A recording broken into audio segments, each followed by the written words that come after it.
চট্টগ্রাম মহানগর স্বেচ্ছাসেবক দলের সাবেক সহ-সাধারণ সম্পাদক আব্দুল মান্নানের নেতৃত্বে চট্টগ্রামের পোলো গ্রাউন্ড মাঠে অনুষ্ঠিত তারুণ্যের সমাবেশ সফলে বিপুল সংখ্যক নেতাকর্মী নিয়ে অংশগ্রহণের মাধ্যমে তারুণ্যের সমাবেশে যোগদান করেন।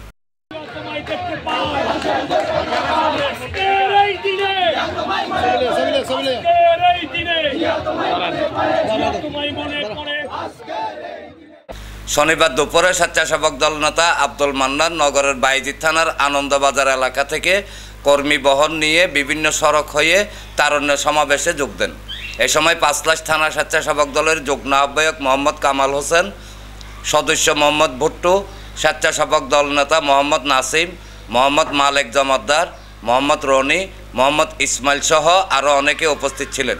তাদের পছন্দ মতো ভোট দিতে পারে নাই, যারা যুবক ইয়াং তরুণ তারা ভোট থেকে বঞ্চিত হয়েছেন এবং এই সমাবেশটা ওই জিনিসটাই বহন করে তরুণদের ভোটার অধিকার হরণ যারা করছে সেটা নতুন করে ফিরে দেওয়ার জন্য আজকের এই জনসভা। আপনি হয়তো দেখেছেন চট্টলার মাটি বেগম খালেদা জিয়ার ঘাঁটি, চট্টলার মাটি শহীদ জিয়ার ঘাঁটি, চট্টলার মাটি তারেক রহমানের ঘাঁটি। ডেস্ক নিউজ, প্রগতি 24 টিভি।